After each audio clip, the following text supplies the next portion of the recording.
Je reçois beaucoup de mails et de messages. Et l'un des sujets qui revient le plus fréquemment est celui du mariage ou de la vie de couple. Donc dans cette vidéo, je vais répondre à plusieurs questions qu'on m'a posées par rapport à ça. Et j'essaierai de donner des conseils, des solutions concernant des problèmes concrets que certaines personnes rencontrent.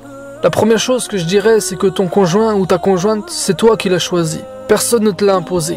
Personne ne doit te l'imposer. Allah subhanahu wa ta'ala lui-même ne s'est pas donné ce droit-là. Il t'a rendu libre par rapport à ça. Et qui dit liberté, dit probabilité d'erreur. C'est-à-dire tu peux te tromper. Et si tu te trompes, ne te cache pas derrière le destin. Allah ne fait pas les choix à ta place.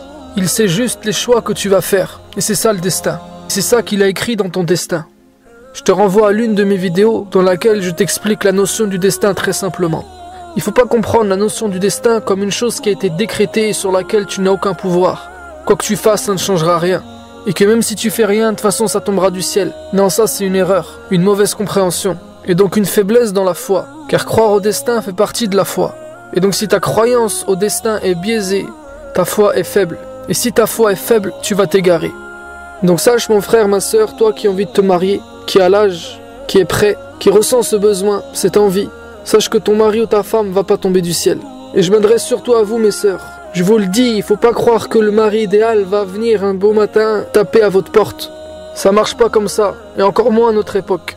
Tu dois le chercher, tu dois faire les causes, tu dois faire tout ce qu'il faut pour. Et sache que le jour où tu penseras l'avoir trouvé, peut-être que tu vas te tromper. Donc sois vigilant, fonce pas tête baissée, en saisissant toutes les opportunités qui se présentent à toi, sans réfléchir aux conséquences, sans anticiper. Le mariage, c'est quelque chose de sérieux, c'est pas un jeu pour des gamins. Tu peux pas te permettre de te tromper, car il y a des vies derrière. Déjà en premier lieu, il y a la tienne, puis celle de ton conjoint, puis celle de vos enfants si vous en aurez, et il y a aussi vos deux familles. Donc c'est quelque chose d'on ne peut plus sérieux. Il faut lui donner l'importance qu'elle mérite. Car le pacte de mariage entre un homme et une femme qui le font pour Allah est aussi fort que le pacte qui lie Allah avec ses prophètes. Donc de la même manière qu'Allah a choisi ses prophètes en se basant sur des critères bien particuliers, il faut que toi aussi tu respectes des critères bien précis et pas que tu te maries avec le premier venu. Le critère le plus important, celui qui est primordial et celui pour lequel tu ne dois faire aucune concession, c'est le din. Attention, quand je dis le din, c'est pas croire en Dieu et faire la prière. Il faut pas que tu te bases sur l'apparence du din. Non, ça va plus loin que ça. Il faut que tu regardes la piété de la personne. Est-ce que vraiment elle a peur d'Allah? Car si elle n'a pas peur d'Allah, méfie-toi. Elle n'aura pas peur de te faire la misère, de te faire vivre l'enfer. Regarde si cette personne a fait de la religion le but de sa vie, son oxygène, la chose sur laquelle il construit tout le reste. Ou est-ce que c'est encore quelqu'un d'indécis, qui alterne entre le din et la dunya, les bonnes actions et les grands péchés? Si c'est le cas, abstiens-toi. Cherche quelqu'un d'autre. Et ne crois surtout pas qu'Allah t'a donné pour mission de te marier avec lui et d'être la cause de sa guidée. Tu te trompes. Allah veut que tu nages dans le bonheur, que tu sois amoureuse, et pas que tu galères avec quelqu'un qui en vaut pas la peine.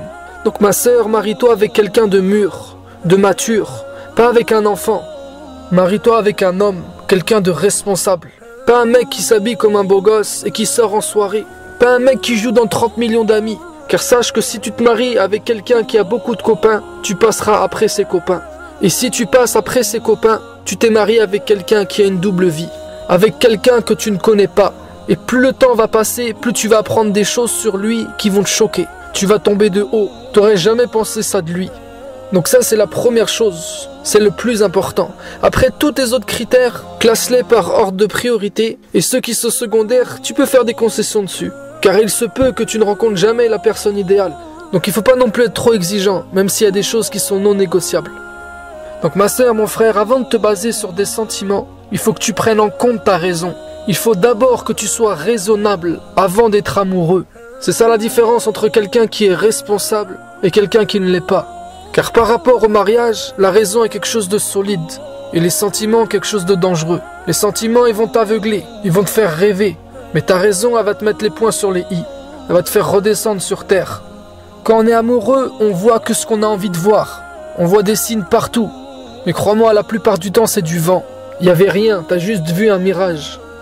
De plus, les vrais sentiments, ceux qui vont renforcer ton couple, qui vont faire que ton couple perdure et avance sur de bons rails, ne peuvent venir qu'après le mariage.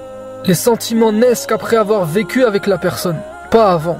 Si tu prétends aimer quelqu'un que tu ne connais pas, sache que tu ne l'aimes pas vraiment. Ton cœur te ment et ta raison doit te le rappeler.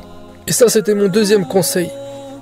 Après, bien sûr, ce qu'il faudrait, c'est que je t'en parle pendant 1 heure, 1 heure et demie. Je fasse un cours assez complet, riche en conseils, que j'aborde les choses plus en détail. D'ailleurs, si ça t'intéresse, dis-le moi dans les commentaires. Et je le ferai, Inch'Allah. Mais déjà, si tu comprends ces 3 choses, t'as fait un grand pas. Si tu comprends que ton conjoint, c'est à toi de le trouver, sans penser à ce qui a été écrit ou pas. Si t'as compris que c'est pas parce que Allah SWT l'a écrit 50 000 ans avant la création des cieux et de la terre, que c'est pas forcément la meilleure personne pour toi, que le choix que tu as fait est peut-être une erreur de ta part.